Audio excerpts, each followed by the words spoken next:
Hello, and welcome to another episode of Friday Morning Chats with your hosts. I'm Pia Maffei, owner of Artisan's Palette and owner of IamACleanEater.com, and I'm joined today again with Sharissa Bradley, also known as the Doctor of Food. Hello.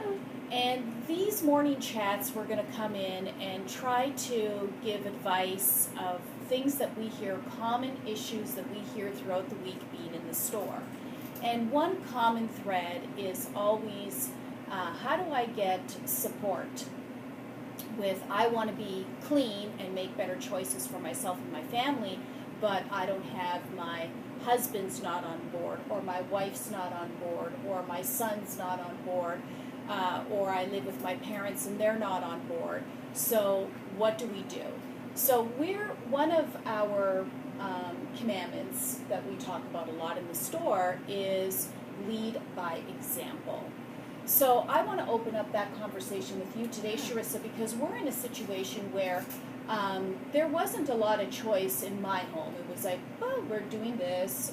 I do the majority of the cooking. Yeah. And this is what we're doing. Right. And so I know your situation is similar. Yeah, it really is. When I found out how sick I was, I started making changes for myself and cutting things out that I knew weren't good for me. And I hadn't quite changed the family's plan yet, or the family's diet yet. But as I got better and as I started feeling better, I realized that none of the things that I was cutting out should be in any of my family's lives either. So slowly those things started disappearing from my house. And like you said, I do all the cooking, I do all the shopping, so there really wasn't a whole lot of options as far as my little kids weren't going to the store and buying cookies. My husband very rarely went to the store and bought anything, so I was able to kind of dictate what was going to be brought in and made in the home. Mm-hmm. So that made it easier for me. Okay. So if there's a person that's listening and you are trying very hard to eat clean and are not getting supported within your family, I know there's feelings of loneliness, isolation, segregation, these sorts of things of, well, this is my food and this is your food.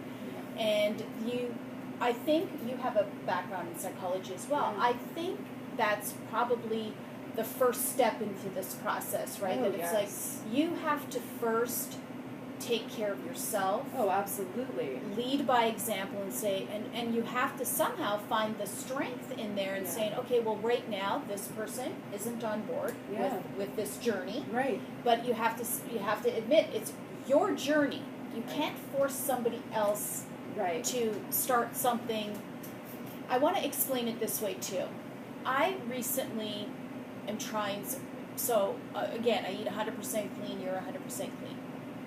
But I decided a couple weeks ago that just for my frame, I feel like I'm eating too much protein in the form of meat. Even though it's pasture-raised meat from Primal Pastures, it's excellent meat.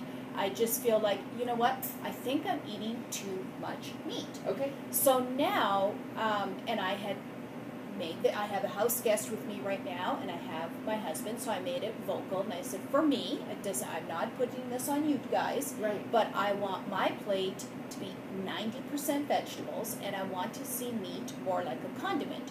So if I'm going to be eating meat, I'm going to do maybe 4 ounces of meat, or not have it at all, because it's like, well, I used to go days without eating meat. So, I'm like, why am I eating meat every single day now? Sure. I used to eat, I guess those were the days that I was doing pasta. Sure. Sure. So how do you, my point is, I'm not telling them to do it, but I can see already in a week, they're like, oh yeah, I don't need that much meat either. Right. So it goes back to that idea of just lead by example. Absolutely. And I'd like to touch on that a little bit.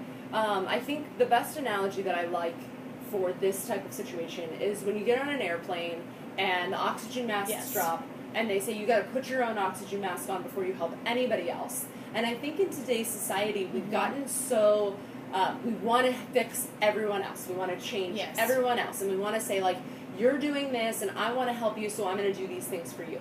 And really the only person that we can change, literally the only person we can change, even if it's your little kids, even if they're, like, under the age of not even going to school yet, the only person you can change is yourself. That's correct. And everybody else in your life has to want that change in order for them to do anything with it. Mm-hmm. So for me, it was, I have to be healthy in order to help my family be healthy. Mm-hmm. I couldn't do anything for them until I felt well enough myself to do it.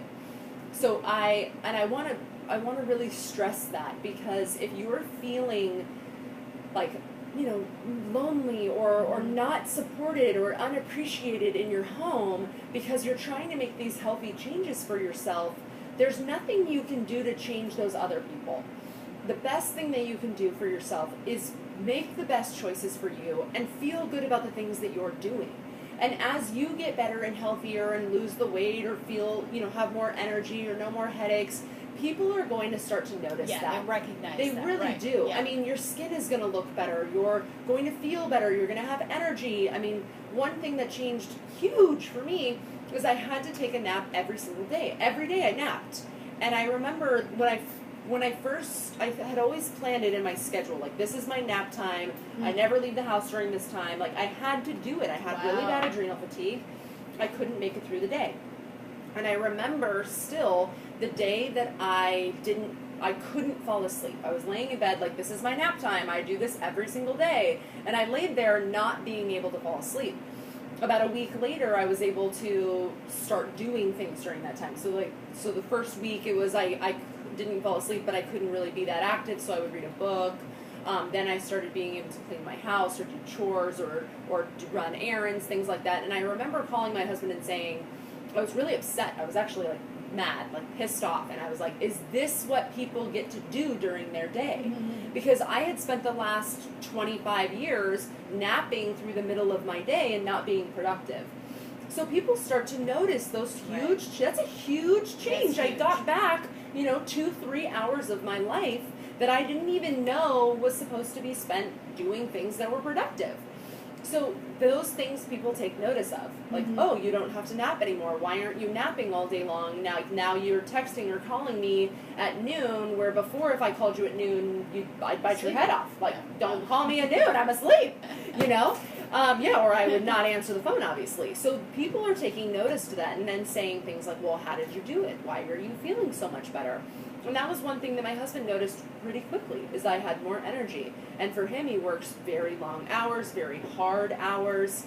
And so when he changed his diet and it's matching more like mine, now he's out telling people, I work 14 hours a day and I have energy from the time I wake up to the time I go to bed, and I don't need to stop or take a break at any point during the day. And he's, 32 years old, works in construction, works very hard. So to have that kind of energy, that's a huge testimonial. Right. But he didn't do it overnight, and he didn't do it on his own. It wasn't his choice, really, to change and eat the way I eat. But as he saw the way I was doing things, and again, I'm bringing in the groceries, and his only real choice during the day was lunch. So now he's making better choices for lunch or coming home for lunch. So it didn't happen overnight. And there was a lot of that feeling for myself, too, of being a little bit alienated. This is my food, this is your food. I'm eating this soup for dinner, and you guys all got pizza. I mean, it's not easy. Right. I'm not going to say it's easy. None of this is easy. None of it is convenient. But what you get out of it is so much more valuable.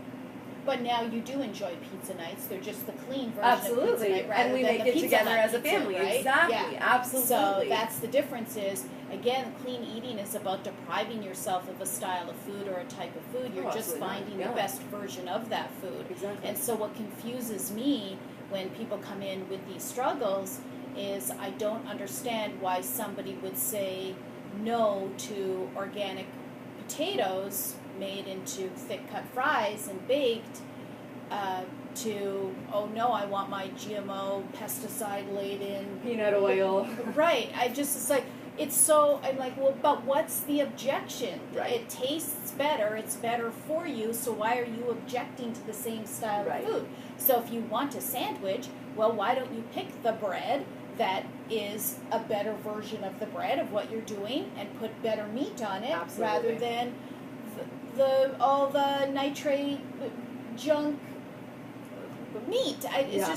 I'm just trying to wrap my brain around it. So if you are listening and know somebody that is objecting to clean eating, if you can maybe share this video, because we need to shed some light on this. What is the objection? Right. Okay. So it's like, well, maybe you like your Doritos, and it's like, okay, that is definitely not a clean food, but you could find a better alternative to that. Absolutely. And if you're really looking for, the support, reach out to friends who are doing things similar to you. You can come to the store here in Temecula, California, Artisan's Palette. We are always doing videos. You can reach out to us. We have a very understanding, like-minded community that's being built now currently, and this is a safe place for you. So if you're feeling alienated, if you're feeling like you don't have anybody that can support you, reach out to us, because that's what we're here for. We want to support you on this goal. We want to support you on this journey, and we totally understand what it feels like to be on the outside, because it's so common practice to eat really horrible and to feel really horrible, and we just say, like, this is normal. It's okay for me to feel like this, and it's, and we're here to say, no, it's not, and it's better for you to eat a certain way and feel a certain way, and we want to be there to support you. So if you're not getting the support at home, the best thing we can tell you to do is lead by example. Do what feels good for you. Put your own oxygen mask on first. Right. And even if it takes a year or 2 years, they'll come on board eventually. But that's not your job to change anybody else. Right. The only job is to just fix you. Right. Everybody else will follow suit. And if you're looking for support, come to us. Yes. We would love to support you on this journey. So happy Friday. We'll see you next Friday for one of our Friday morning chats with Pia and Sharissa. Thank you. See you next time.